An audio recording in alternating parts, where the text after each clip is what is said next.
How are you my friends? හැමෝම හොඳින් ඉන්නව නේද? ඔන්න ඉතින් හරිම දවසට හරිම වෙලාවට මගේ යාළුවන්ග මම හම්බ වෙන්න ආවා. මගේ අලුත් පාඩමත් අරන්. ඉතින් මම හිතනවා මීට කලින් කරපු පාඩම් හැම දෙයක්ම දැන් හොඳින් මගේ යාළුවෝ පරිශීලනය කරලා ඇති කියලා. හොඳටම ප්‍රැක්ටිස් වෙලා ඇති කියලා මම හිතනවා. ඉතින් අද අලුත් යාළුවෙක් එකතු වුණා මොකද මුලින්ම කරන්න ඕනේ? අපේ මුල්ම පාඩමට යන්න. මුල්ම පාඩමේ ඉඳලා බලන් එන්න.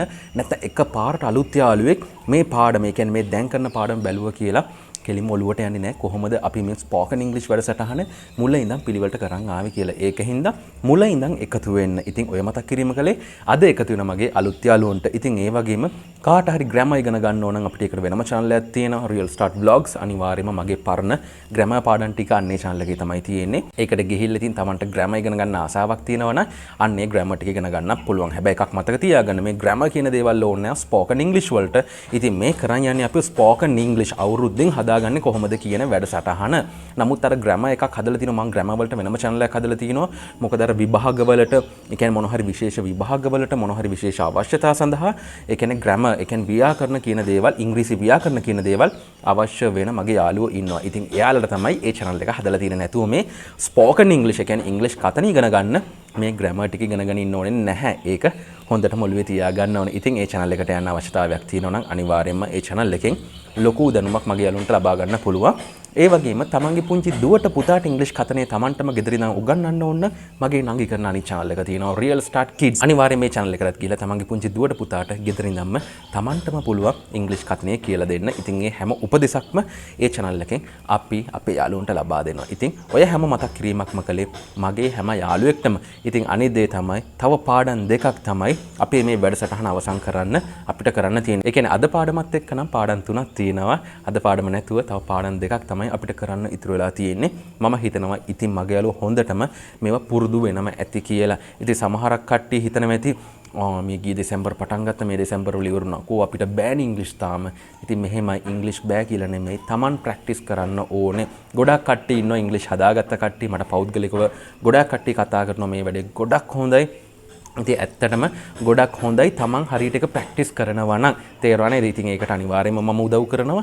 ඒකින්ද මගේ යාළුවන්ට තියෙන්නේ මුල්ම පාඩමේ ඉඳන් පිළිවෙලට කරන් ඉන්න. මුල්ම පාඩම එක පාඩමක් ගත්තාම එක පාඩම සතියක්වත් ප්‍රැක්ටිස් කරන්න. තේරෙනවා නේද? ඉතින් සමහරක් යාළුවෝ ඉන්නවා තාම 15 වෙනි පාඩම, 20 වෙනි පාඩම, 25 වෙනි පාඩම එහෙම කිසිම ගැටලුවක් නැහැ. මොකද මම කියලා තියෙන්නේ එක පාඩමක් සතියක්වත් ප්‍රැක්ටිස් කරන්න කියලා. නැතුව අනිත් පාඩමට යන්න එපා කියලා. මොකද එහෙම කියන්නේ මේ එක දිගට මේ පාඩම් ඔක්කොම ටික එක දවසේ බලන් ගියා කියලා කියන්නකො. ඒ කියන්නේ දවස් දෙකකින් මේ ඔක්කොම පාඩම් ටික ඉවර කරා බලලා. එහෙම හරියන්නේ නැහැ. මොකද කරන්න ඕනේ?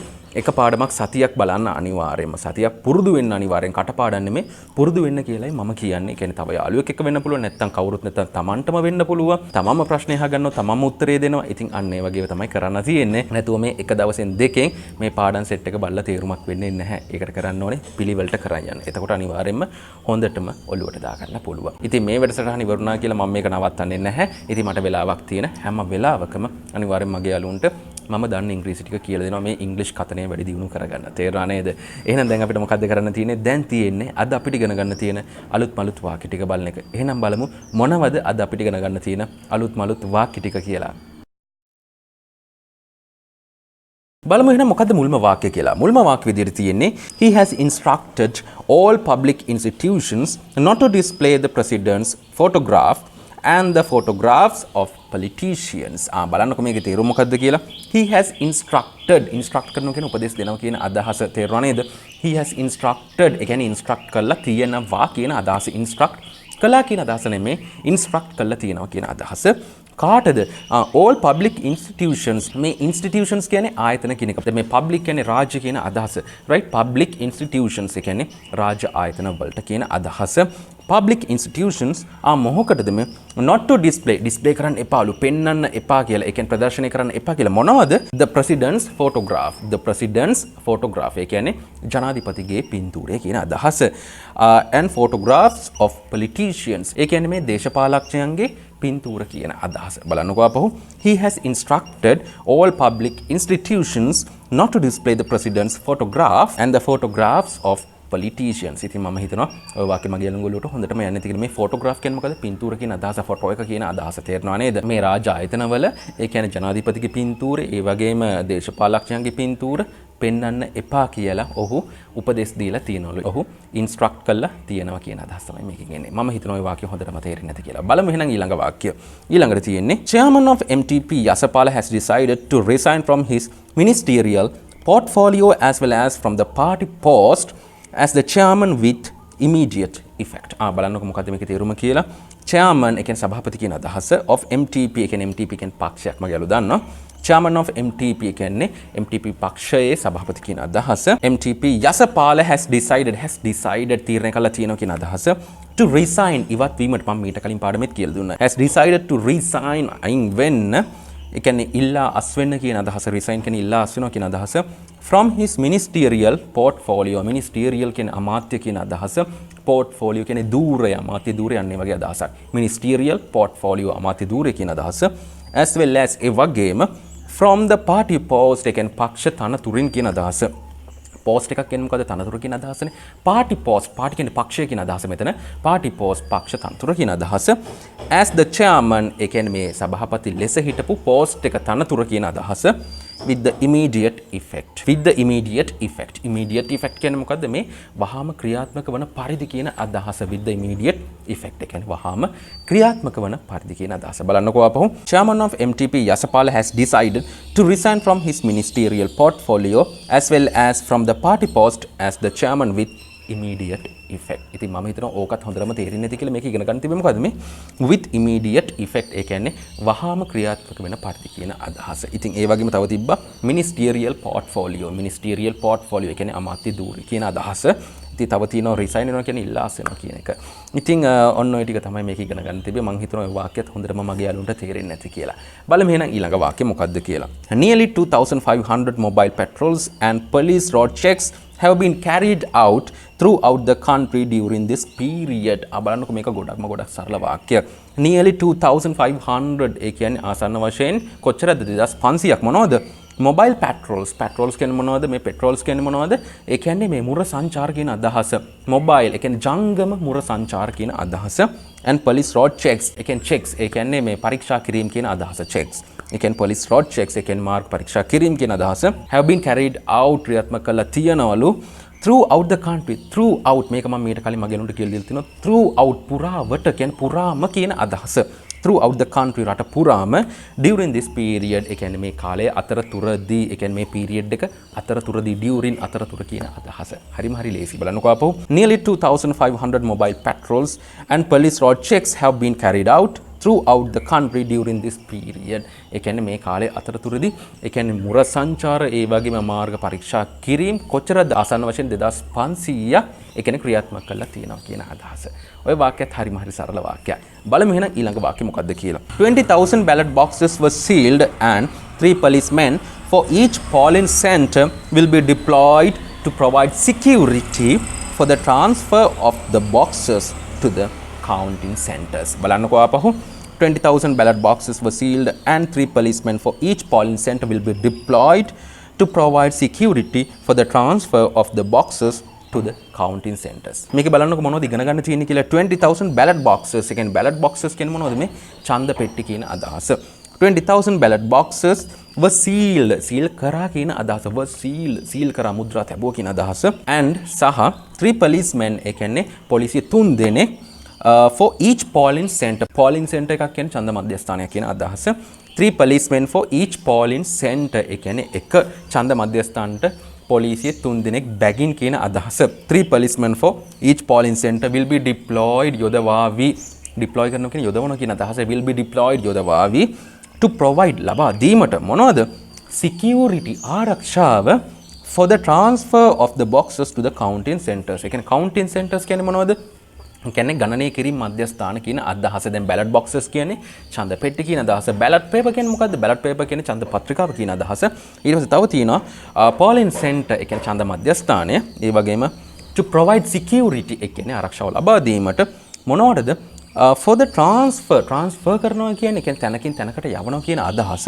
transfer of the boxes to the counting centers. කියන්නේ මේ ඡන්ද පෙට්ටි ගණනය කිරීමේ මධ්‍යස්ථාන වලට අරන් යනකොට ඒ security එක, ඒ කියන්නේ ආරක්ෂාව දීමට තමයි මේ එක ඡන්ද මධ්‍යස්ථානයකට පොලිසිය 3 දිනක් බැගින් යොදවන්නේ. යොදවාවි. ඒ කියන්නේ එක ඡන්ද මධ්‍යස්ථානයකට පොලිසිය 3 දිනක් බැගින් යොදවාවි කියලා තියෙන්නේ අන්න ඒකයි. ඒ කියන්නේ 20000 ballot boxes. ඒ කියන්නේ 20000ක් මොනවද ballot boxes ඡන්ද පෙට්ටි කියන අදහස was sealed. ඒ කියන්නේ seal කරා කියන අදහස. මම හිතනවා ඕක ඉගෙන ගන්න තිබ්බ අමාරු වචන ටික හොඳට මගේ යාළුවෝ ඉගෙන ගන්න ඇති කියලා. බලමු එහෙනම් ඊළඟ වාක්‍ය මොකක්ද කියලා. ඊළඟට තියෙන්නේ 5 people were arrested for taking photographs of the completed ballot papers. හරි ලේසි වාක්‍යයක්. මේ ballot papers කියන්නේ ඡන්ද පත්‍රිකා කියන එක right? Completed ballot papers. ඒ කියන්නේ මේ completed කියන්නේ සම්පූර්ණ කරන ලද කියන අදහස. Completed ballot papers. ඒ කියන්නේ සම්පූර්ණ කරන ලද ඡන්ද පත්‍රිකා කියන අදහස. බලන්නකෝ අපහු. 5 people were arrested. ඒ කියන්නේ මිනිස්සු 5 දෙනෙක්ව අත්අඩංගුවට ගත්ත කියන අදහස. 5 people were arrested. මිනිස්සු 5 දෙනෙක් අත්අඩංගුවට ගත්තලු. මේ 4 කියන එකෙන් තමයි මේ හේතු දාන්නේ. 4 taking photographs. ඒ කියන්නේ පින්තූර ගැනීම, ඒ කියන්නේ ෆොටෝ ගැනීම හේතුවෙන් කියන අදහස්. මොනවලද මේ ෆොටෝ ගන්නෙ? of the completed ballot papers. ඒ කියන්නේ of the completed ballot papers. ඒ කියන්නේ සම්පූර්ණ කරන ලද ඡන්ද පත්‍රිකාවල ෆොටෝ ගැනීම හේතුවෙන් මිනිස්සු කීයක් අත්අඩංගුවට ගත්තද? 5 people. මිනිස්සු 5 දෙනෙක් අත්අඩංගුවට ගත්ත. ඉතින් ඒවා නීති විරෝධී වැඩ. ඉතින් ඒ වගේම කරාම අත්අඩංගුවට පත් වෙන්න වෙනවා. ඉතින් අන්න ඒක තමයි මේකෙන් කියවෙන්නේ. ඉතින් බලන්න මේ වාක්‍ය කොහොමද හැදිලා තියෙන්නේ? මොනවලින්ද මේ වාක්‍ය දික් කරලා තියෙන්නේ? ඉතින් මේ for කියන්නේ ඇයි? of කියන්නේ ඇයි? ඉතින් මගේ අනුව දැන් ඒවා හොඳටම තේරෙන්න ඕනේ. දැන් ගොඩක් කල් මාත් එක්ක එකතු වෙලා ඉන්නවා. ඉතින් මේ ටික හොඳටම තේරෙනවා කියලා මම හිතනවා. බලමු එහෙනම් ඊළඟ වාක්‍ය මොකක්ද කියලා. 9 persons were arrested for hanging around the polling booths. පොඩි වාක්‍යයක් තියෙන්නේ. ඉතින් මේකේ තේරුම මොකද්ද කියලා බලමු. hanging around ගැවසෙනවා කියන අදහස. hanging around කියන්නේ ගැවසෙනවා කියන අදහස. hanging around the polling booths. ඒ කියන්නේ polling booths කියන්නේ මේ ඡන්ද මධ්‍යස්ථාන කියන අදහස. තේරුණා නේද? ඒ කියන්නේ ඡන්දය දෙන ස්ථාන කියන අදහස. polling booths ඊට පස්සේ polling centers. ඉතින් ඔන්න ඔය දෙකම කියන්න පුළුවන්. දැන් උඩ තිබ්බ polling center කියලා දැන් මෙතන තියෙනවා polling booths කියලා. ඉතින් ඒකම තමයි ඡන්ද මධ්‍යස්ථාන. right? 9 persons were arrested. 9 persons, 9 people කියනත් පුළුවන්. 9 persons were arrested. ඒ කියන්නේ මිනිස්සු 9 දෙනෙක් අතනකට ගත්තලු. for hanging around the polling booths. ඒ කියන්නේ polling booths වල කියන්නේ ඡන්ද මධ්‍යස්ථානවට ගැවසීම නිසා. for hanging around ඒ කියන්නේ අපට ගැවසෙනවා කියන අදහස. hanging around the polling booths. 9 persons were arrested for hanging around the polling booths. ඉතින් ඔය ගොඩක් සරලයි. මේක ඉගෙන ගන්න තිබ්බ දේ ඉගෙන ගන්න. මේ for කියලා තමයි මේ හේතුව දාන්නේ. ඇයි මෙයාලා වත්තඩංගුට ගත්තේ? hanging around the polling booths කියන අදහස. ඉතින් මම හිතනවා වාක්‍ය හොඳටම තේරෙන්නේ නැති කියලා. බලමු එහෙනම් ඊළඟ වාක්‍ය මොකක්ද කියලා. It's prohibited to loiter near the centers. මේකත් සරල වාක්‍යයක්. බලන්නකො මේක ඉගෙන ගන්න තිබ්බේ මේ loiter කියන එක. ඒ කියන්නේ loiter කියන්නේත් මේ ගැවසෙන hanging around කියලා තිබ්බේ. අන්න ඒ වගේම අදහසක් loiterer කියන්නේ කවුද? රස්තියාදු කාර්යය කියලා කියන්න පුළුවන්. ඒ කියන්නේ හැමතිස්සෙම එක තැන්වල ගැවසි ඉන්න කෙනා right? loiter වෙනවා කියන්නේ ගැවසෙනවා කියන අදහස right? බලන්නකෝ අපහු it's prohibited to loiter near the centers. ඒ කියන්නේ center එකක් කියන්නේ මධ්‍යස්ථාන කියන අදහස. මධ්‍යස්ථාන අපට ගැවසීම තහනම්. it's prohibited to loiter near the center. මේ loiter කියන්නේ මොකද්ද? ඒ කියන්නේ ගැවසෙනවා කියන අදහස. loiter near the centers. ඒ කියන්නේ මොකද්ද? ඒ කියන්නේ මධ්‍යස්ථාන අපට ගැවසීම තහනම් කියන අදහස. තේරුණා නේද මගේ යාළුන්ට? බලමු එහෙනම් ඊළඟ වාක්‍ය මොකද්ද කියලා. ඊළඟට තියෙන්නේ an autopsy has been performed and the body has been handed over to their relatives. බලන්නකො මේකේ තේරුම මොකද්ද කියලා. an autopsy කියන්නේ මරණ පරීක්ෂණ කියන අදහස right? has been performed කරනවා කියන්නේ සිද්ධ කරනවා කියන අදහස, කරනවා කියන අදහස. an autopsy ඒ කියන්නේ මරණ පරීක්ෂණයක්. has been performed ඒ කියන්නේ සිද්ධ කරලා තියෙනවා කියන අදහස. has been performed සිද්ධ කරලා තියෙනවා මරණ පරීක්ෂණය සිද්ධ කරලා තියෙනවා කියන අදහස. and සහ the body දේහය has been handed over බාර දීලා තියෙනවා කියන අදහස. බාර දුන්න කියන එක නෙමෙයි, බාර දීලා තියෙනවා කියන අදහස. to their relatives. ඒ කියන්නේ ඔවුන්ගේ නෑදෑයන්ට relatives. relations ලා කියනත් පුළුවන්, relative කියනත් පුළුවන්, relatives කියනත් පුළුවන්, නැත්නම් relations ලා කියලා කියනත් පුළුවන් නෑදෑයන්ට. an autopsy has been performed and the body has been handed over. hand over කරනවා කියන්නේ බාර දෙනවා. has been handed over බාර දීලා තියෙනවා to their relatives. ඔවුන්ගේ නෑදෑයන්ට. මම හිතනවා මේ වාක්‍යයත් හොඳටම තේරෙන්නේ නැති කියලා. බලමු එහෙනම් ඊළඟ වාක්‍ය මොකද්ද කියලා. ඊළඟට තියෙන්නේ Nandasena said that she has won a decisive victory at this presidential election. බලන්නකෝ අපහු. Nandasena said that she has won a decisive victory at this presidential election. බලන්නකෝ මේකේ තේරුම මොකද්ද කියලා. Nandasena කිව්වලු that සම්බන්ධ කරලා තියෙනවා she has won. ඇය දිනලා තියෙනවා කියලා.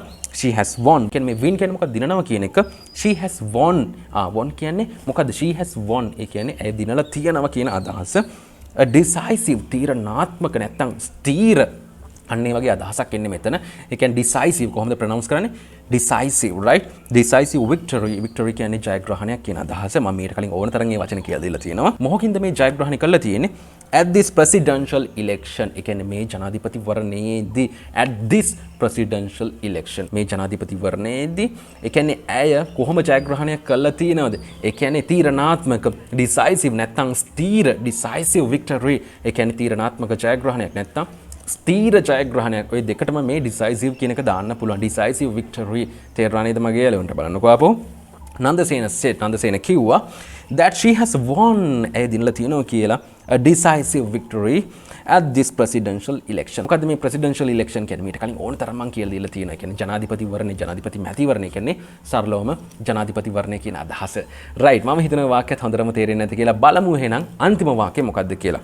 අන්තිමට තියෙන්නේ I request all our party activists and supporters to celebrate our victory peacefully and without causing inconvenience to anyone. බලන්නකෝ I request මම ඉල්ලා සිටිනවා කියන අදහස. I request කාගෙන්ද? all අපේ හැමෝගෙම කාගෙන්ද? party activists. ඒ කියන්නේ activist කෙනෙක් කියන්නේ මොකද්ද? මේ ක්‍රියාකාරී කෙනෙක් කියන අදහස, right? activists ඒ කියන්නේ ක්‍රියාකාරීන් කියන අදහස. all are activists ඒ කියන්නේ ක්‍රියාකාරීන් කියන අදහස.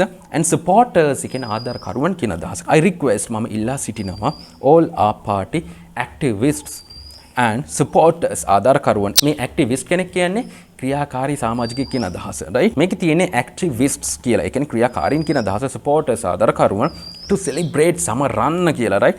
our victory අපේ ජයග්‍රහණය peacefully සාමකාමීව and without causing inconvenience, without causing සිද්ධ නොකර, without causing සිද්ධ නොකර කියන අදහස, inconvenience අපහසුතාවයක් කියන අදහස to anyone කාටවත්. ඒ කියන්නේ අපහසුතාවයක් පත් නොකර, කාවවත් අපහසුතාවයක් පත් නොකර අපි ලද ජයග්‍රහණය සාමකාමීව සමරන්න කියලා අපේ ඒ කියන්නේ ක්‍රියාකාරීන්ගෙන් ඒ වගේම ආධාරකරුවන්ගෙන් මම ඉල්ලා සිටිනවා කියන අදහස. ඔන්න ඕක තමයි සරලම තේරුම.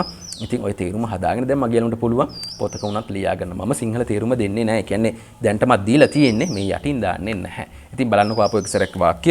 I request all our party activists and supporters to celebrate our victory peacefully and without causing inconvenience to anyone. ඉතින් මම හිතනවා මේ වාක්‍යයත් හොඳට මගේ යාළුවන්ට තේරෙන්නේ නැති. ඉතින් ඒ වගේම දැන්ට කරපු මේ වාක්‍ය 10ම හොඳට මගේ යාළුවන්ට තේරුණා කියලා මම හිතනවා. ඉතින් මේවල මොනවා හරි දෙයක් අහගන්න තියෙනවා අනිවාර්යයෙන් මට කෝල් එකක් දීලා අහන්න. ඉතින් මම බිසි නැත්නම් අනිවාර්යයෙන් මේ වෙලාවේ කියලා දෙනවා. පොඩ්ඩක් හරි බිසි නම් මම ටයිම් එකක් කියනවා. අන්න ඒ ටයිම් එකට කතා කරලා මගෙන් ඕනම දෙයක් අහගන්න පුළුවන් මේ පාඩම් මාලාවට සම්බන්ධයෙන්. ඉතින් ඔන්න ඔය දේවල් ටික තමයි අද මට කියන්න තියෙන්නේ. ඉතින් මම හිතනවා මේ අද කියලා දුන්නේ හැම දෙයක්ම මගේ යාළුවන්ගේ ඔළුවට හොඳටම යන්නේ නැති කියලා.